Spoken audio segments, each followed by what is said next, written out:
Assalamualaikum warahmatullahi wabarakatuh. Bismillah walhamdulillah, salatu wassalamu ala rasulillah, amma ba'du. Yang mulia para ulama, para kiai, para asatiz dan asatizah, yang saya hormati para tokoh masyarakat hadir di tengah-tengah kita, Bapak Wali Kota, Bapak Camat, Bapak Lurah. Yang saya hormati segenap panitia peringatan Maulid dan DKM Masjid At-Taqwa, ibu bapak saudara-saudara kaum muslimin yang saya cintai. Manusia adalah makhluk yang bersosialisasi. Karena itu dia nggak bisa hidup seorang diri. Betapa dan siapapun kita,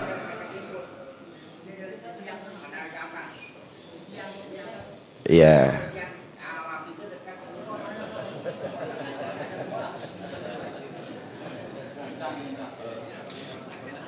ya, tolong dibantu, dikasih jalan. Hati-hati Pak. Dah pas dah di situ enak. Ya. Sampai mana gue ngomong barusan itu?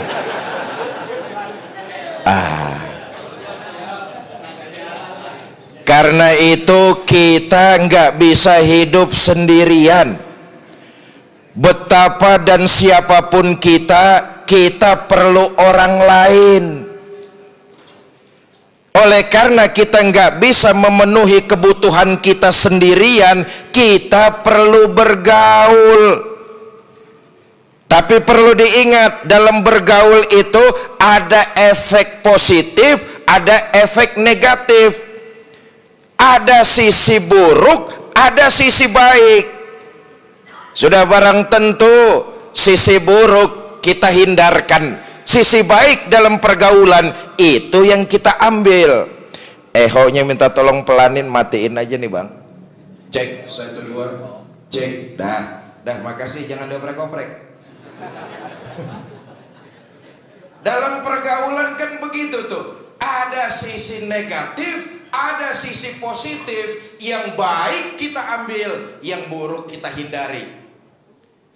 Apa sisi buruk dalam pergaulan yang kudu kita hindari? Ini aja nih yang pengen saya sampaikan. Mudah-mudahan pidato saya selesai dalam waktu 5 menit nih. Pak Wali mau ke Lebak Bulus, ada acara lagi. Saya juga mau terus ke Sawangan, Maulid jam 8:30 nanti. Ya masih lama, emang gua kagak bebedak, pulang dulu. Pertama, nih dalam bergaul yang perlu kita hindari nih, orang yang punya sifat iri, nggak seneng dengan kesuksesan yang diraih orang lain, selalu menyalah-nyalahkan, melebihkan dirinya sendiri biar kelihatan hebat. Kalau ada orang lain yang sukses, kalau ada orang lain yang dapat nikmat, kagak demen nih orang. Lah orang lain yang dapat nikmat, dia yang meriang. Padahal kan agama jelas mengajarkan kepada kita, kalau saudaramu mendapatkan nikmat, ikutlah berbahagia. Nih maaf, karena punya penyakit iri, nih kudu kita hindari. Kalau dalam pergaulan ada yang kayak begitu, hindari nih. Sebab bergaul, berkawan dengan orang yang punya sifat kayak begitu, lambat laun nepa. Nepa, ngerti nepa?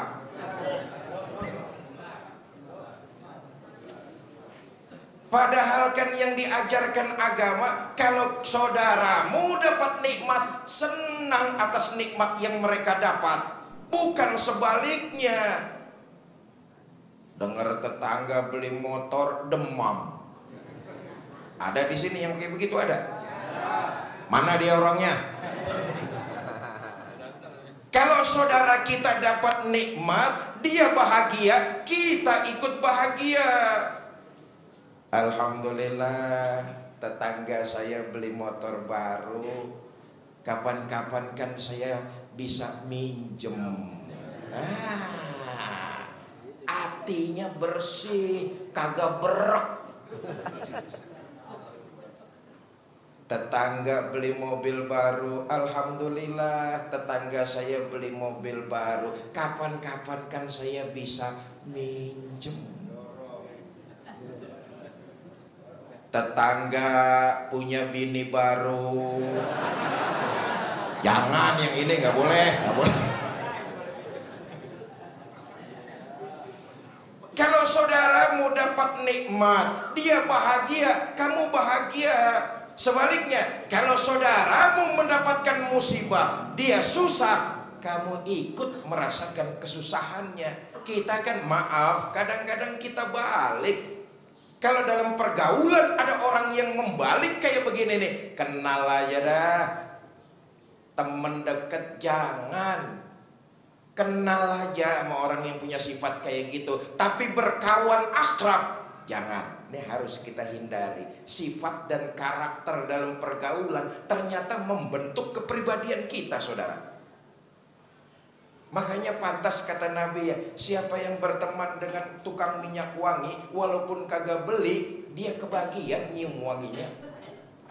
Tapi siapa yang berteman sama tukang las, ada tukang las di sini, maaf. Siapa yang berteman sama tukang las, walaupun dia nggak kebagian percikan apinya, asapnya jairu. Itu membentuk karakter kita. Karena itu kenal sajalah, tapi berkawan akrab hindari. Satu.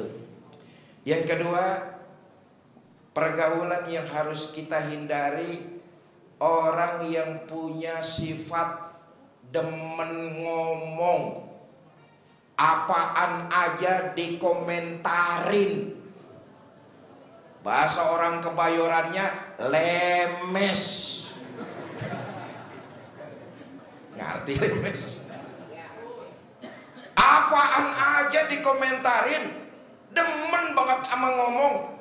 Saudara, kalau sudah demen apaan aja dikomentarin, ujung-ujungannya pasti bumbunya kasih bohong. Dan ini hati-hati nih. Dalam masyarakat kan biasanya ada tuh begitu tuh. Orang yang celutak. Celutak, ngerti ya celutak ya? Cupar. Apaan aja pengen tahu, apaan aja diomongin. Saudara, begini nih. Dalam hidup bermasyarakat kita memang tidak lepas dari komentar orang lain. Biarkan saja, wong itu hak mereka kok. Tapi jangan kita ikut jadi ngambil andil bagian. Orang berhak mengomentari kita. Orang berhak memberikan komentar kepada kita. Tapi hidup ini kita yang jalanin.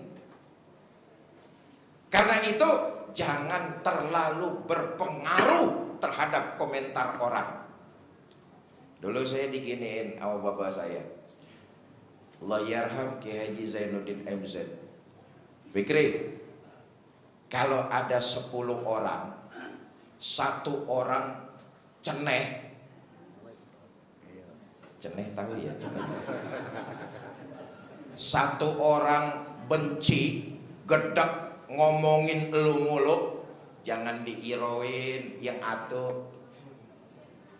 Saya bilang, lah ngapa bisa begitu? Yang 9 masih seneng sama lu, yang 9 rawatin, yang 1 mah diemin aja. Mau komentar apa juga diemin aja dah, antebin. Saya balik, Pak, kalau sekarang ada 10 orang, 9 gedek sama saya, bagaimana urusannya? Ya lu antebin juga. Ngapa begitu? Yang atu masih seneng sama lu, jangan pikirin komentar yang 9, yang atu rawatin. Itu artinya setiap kita, kehidupan dalam bermasyarakat kita, pasti bakalan ada orang yang begitu tuh. Demennya ngomentarin orang, cememeh. Habis dah bahasa Betawinya kan. Loh, selama kita yakin berjalan di atas nilai kebenaran, jangan risaukan komentar orang, biarin aja, antepin. Kita yakin berjalan di atas nilai kebenaran, nggak perlu terlalu dengerin komentar orang. Orang tuh ya, jangankan kita jalan, kita duduk diem aja ada yang ngomongin. Bener apa kagak? Jangankan kita jalan, kita ngejedok di rumah, diem kagak ngapa-ngapain, orang ada yang ngomongin tuh. Nih, bikin pengajian maulid pagi-pagi begini nih, ngundang wali kota Jakarta Selatan. Apa dipikir orang sini seneng semua? Oh, komentarnya pasti ada yang macem-macem. Mudah-mudahan ntar subuh hujan belaturan. Ada tuh yang kayak begitu tuh. Sebab itu jangan terpengaruh kepada komentar orang, dan itu pasti ada. Cuma persoalannya bagaimana supaya kita jangan ikut andil bagian di dalamnya. Itu yang penting tuh. Kalau komentar orang mah, Luqmanul Hakim tuh menggambarkan kepada kita tuh. Kata Luqmanul Hakim satu hari kepada anaknya, "Nak, ingatlah apa saja yang kamu lakukan orang pasti ngomongin." Anaknya kagak percaya. "Kagak mungkin, Pak. Kalau kamu nggak percaya, ayo kita buktiin." Diambil seekor keledai. Kata Luqmanul Hakim, "Nak, Bapak naik keledai, kamu tuntun. Ntar pasti ada orang yang ngomongin kita." Dituntun tuh keledai. Lewat orang banyak, ngomong orang yang pada ngumpul. Apa kata orang-orang? "Bapak kagak punya otak. Enak-enakan naik keledai sendirian, anak disuruh nuntun." Turun Luqmanul Hakim. "Nak, kamu dengar tadi orang pada komentar apa?" "Dengar, Pak." "Apa katanya?" "Bapak kagak punya otak." "Ah, gantian. Kamu naik, bapak yang nuntun. Dengerin lagi ntar orang ngoceh apa." Dituntun tuh keledai sama Luqmanul Hakim. Anaknya nunggang. Lewat kumpulan orang, ngomong lagi yang pada lagi kongko. Anak geblek. Enak-enakan di atas sendirian, bapaknya suruh nuntun. Kata Luqmanul Hakim, "Nak, dengar orang ngomong apa?" "Dengar, Pak." "Apa kata orang?" "Saya geblek."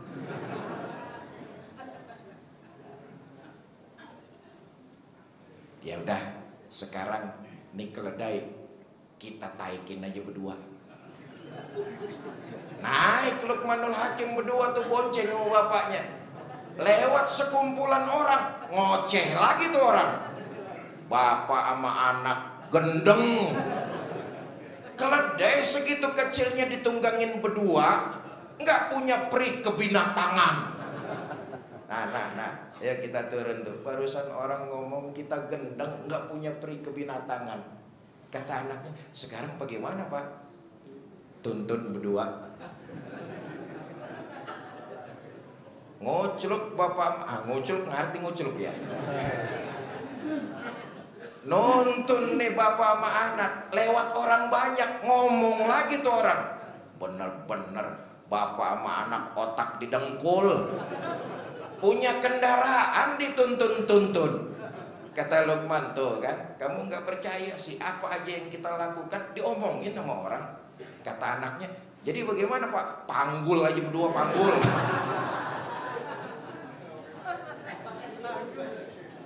Nah, persoalannya bagaimana supaya kita dalam pergaulan tidak ikut andil. Nih kan kita memperingati Maulid nih. Saudara, waktu yang sia-sia sebaiknya kita isi pertama dengan istighfar. Kita yang hidup di Jakarta Selatan, kota metropolitan, keluar gang aja udah macet. Apalagi sekarang 2 hari, ya Allah, curah hujan luar biasa. Tadi Pak Wali bilang di selatan hujan, di pusat, di utara, di barat enggak. Emang daerah kita doang nih yang subur? Cuma kebangetan.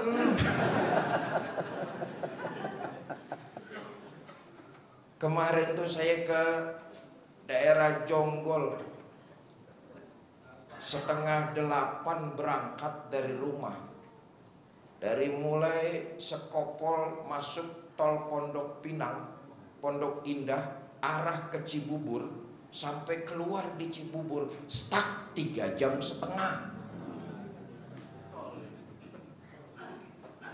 Semalam saya ke daerah Bekasi, itu juga macet dari tol Jatiwarna pintu keluarnya sampai ke TB Simatupang. Saya tempuh ke Bekasi Barat, keluar tol nggak jauh lokasi acaranya, itu hampir juga 3 jam, 2 jam 45 menit. Luar biasa emang nih.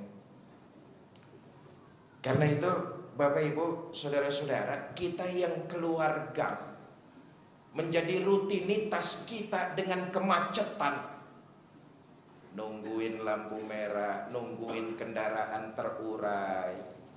Dawangkan lisan kita ini dengan istighfar dan pembacaan sholawat kepada baginda Nabi.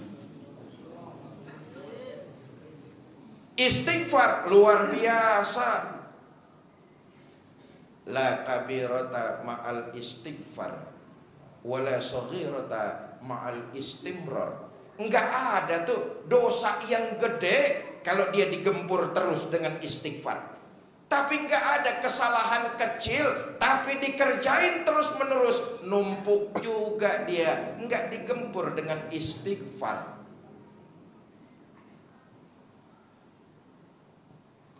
Imam Ahmad bin Hambal, saya 20 menit aja dah ini. Ya jam 7 kurang 10 Pak Wali ya. Lu patungan goceng aja sampai jam 11 lu. Nawar. Imam Ahmad bin Hambal satu hari hatinya condong banget pengen pergi ke Baghdad, Irak. Padahal di sana Imam Ahmad bin Hambal murid kagak punya, keluarga kagak ada, kenalan juga kagak gablek. Tapi hatinya condong pengen pergi ke Baghdad, ke Irak. Berangkat nih Imam Ahmad bin Hambal. Masuk kota Baghdad, hari sudah senja. Waktu sebentar lagi maghrib. Mampir beliau ke masjid. Nunggu datang waktu sholat maghrib. Sholat maghrib berjamaah beliau di masjid setempat. Selesai sholat maghrib berjamaah, tadarus Quran. Datang waktu sholat isya, ikut sholat berjamaah. Zikir, selesai zikir dan doa, Imam Ahmad bin Hambal karena seharian dari kampungnya ke Baghdad lelah, buntel gamisnya, buntel sorbannya dijadiin atu, pengen dijadiin bantal. Beliau pengen istirahat di masjid tersebut setelah selesai melaksanakan sholat isya. Lagi enak-enaknya ngelipetin sorban sama gamis, dijadikan bantal, sudah digeletakkan di bawah, pengen rebahan, datang merbot masjid. Pak, kagak boleh tidur di sini. Masjid bukan tempatnya tidur. Kata Imam Ahmad bin Hambal, saya ini musafir dari jauh, saya kesini nih pengen numpang istirahat sebentar aja. Kagak boleh. Kalau mau tidur cari penginapan. Masjid bukan tempat istirahat. Sebentar lagi lampu bakalan saya matiin, pintu saya mau kunci. Bapak keluar aja lah. Ya Allah, ulama besar dimaki-maki merbot. Keluar Imam Ahmad bin Hambal dari masjid. Di tepian jalan Imam Ahmad bin Hambal celingukan. Keder. Murid kagak punya, kenalan kagak ada, keluarga juga nggak ada di Baghdad. Celingak, celinguk, pelangap, pelongo. Lagi kebingungan. Di sebelah masjid ada tukang dagang martabak. dipanggil, Pak, sini. Datang Imam Ahmad bin Hambal. Bapak kelihatannya celingak-celinguk kayak orang keder. Oh. Emang Bapak dari mana? Saya dari jauh. Loh, terus kesini mau ngapain? Hati saya pengen banget datang ke sini, tapi di sini saya bingung. Loh, malam ini Bapak mau bermalam di mana? Saya nggak punya rencana. Simpati dan empatilah tukang martabak ini. Kata pedagang tersebut, begini dah, kalau Bapak nggak tahu tujuan, malam ini Bapak nginep aja di rumah saya. Tapi tungguin saya dagang dulu. Ntar pulang ke rumah saya bareng-bareng, Bapak nginep aja di rumah saya. Mau sehari, mau 2 hari, mau 3 hari, terserah, sebetahnya Bapak. Iya dah, Imam Ahmad bin Hambal nemenin tuh pedagang jualan martabak. Sepanjang nemenin dagang, Imam Ahmad nggak berhenti menyaksikan mulut pedagang ini istighfar. Nginep sehari, 2 hari, 3 hari, sampai waktunya 3 hari Imam Ahmad bin Hambal pamit mau pulang. Pak, saya makasih udah dikasih penginapan di sini. Saya mau pulang aja ke kampung saya. Cuma saya lihat selama 3 hari ini Bapak ibadahnya biasa aja.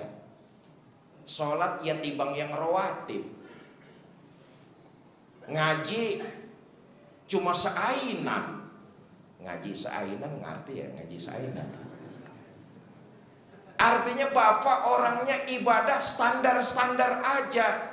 Tapi luar biasa, satu yang saya perhatikan, mulut Bapak, lisan Bapak nggak pernah kering lisan Bapak dari kalimat istighfar. Udah lama ngamalin istighfar, Pak. Kata pedagang ini, nggak lama-lama amat sih saya ngamalin istighfar, baru 30 tahun. Kagum Imam Ahmad bin Hambal. Kata beliau, Pak, semua keinginan dan hajat Bapak dengan mengamalkan istighfar, saya yakin dikabul oleh Allah. Kata pedagang, betul. Semua kebutuhan saya Allah yang tanggung. Semua keinginan saya diijabah oleh Allah berkat istighfar. Kata Imam Ahmad, ada nggak keinginan Bapak yang belum terpenuhi? Ada, cuman atu. Apaan, Pak?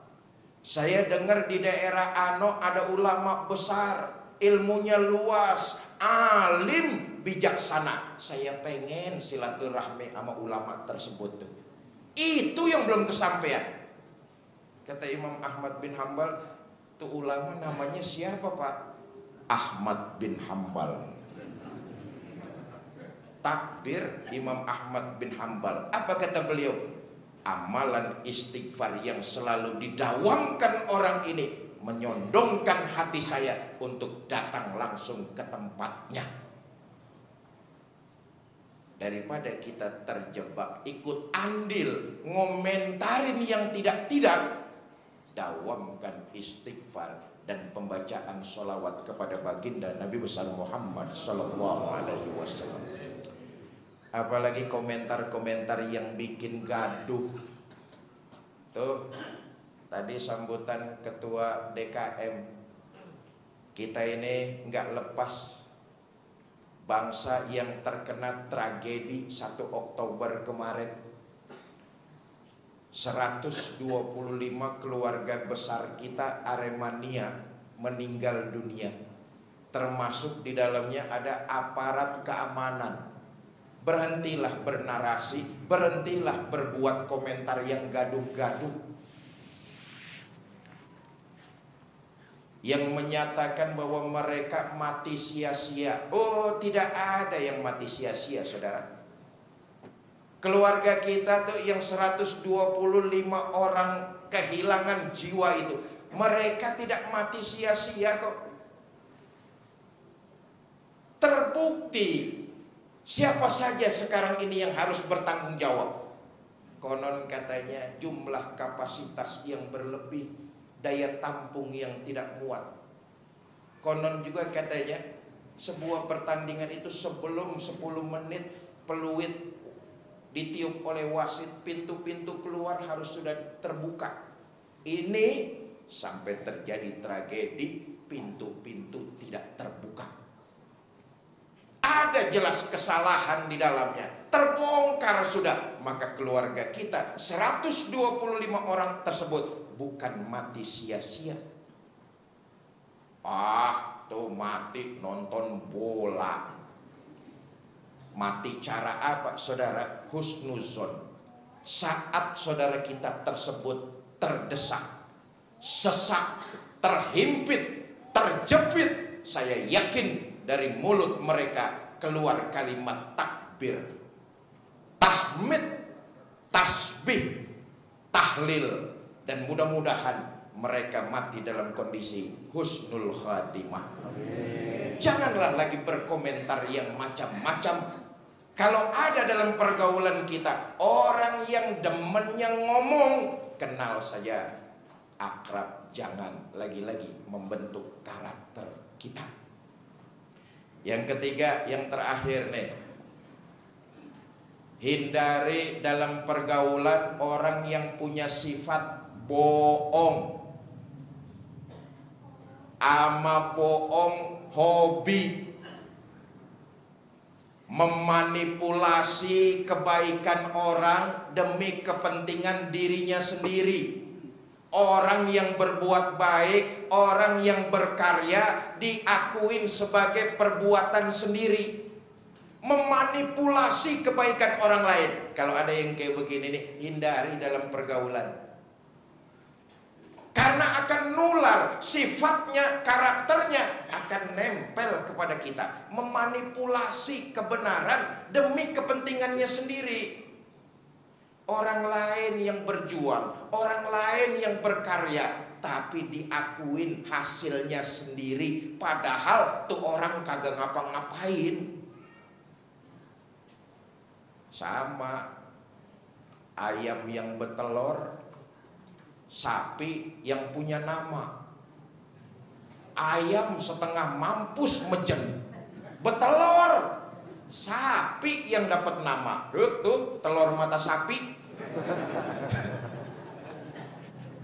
Orang lain yang keringetan, orang lain yang berkarya diakuin, padahal dia kagak kemana-mana, ngejedok di situ aja.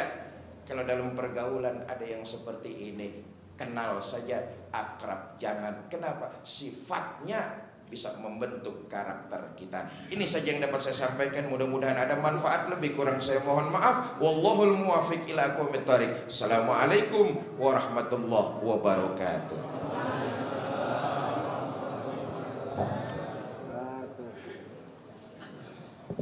Alhamdulillahirabbil alamin. Sudah sama-sama kita dengarkan ceramah rohani untuk kita semua. Semoga apa yang disampaikan oleh guru kita Al-Mukarram Al-Ustadz Fikri Haikal MZ SAG tentunya bisa terserap dan kita bisa aplikasikan dalam kehidupan sehari-hari. Dan tentunya ketika kita mendengarkan suaranya mungkin kita akan kembali ke beberapa tahun silam. Ya, buat bapak-bapak dan ibu-ibu yang mendengarkan suara beliau ya dengan ciri khasnya, saya pastikan bapak dan ibu sudah tua. Ya. Baik. Pertama kita doakan buat guru kita, semoga senantiasa Allah jaga, Allah berikan lindungannya dan Allah panjangkan usianya untuk selalu bisa menebarkan ilmu-ilmu yang bermanfaat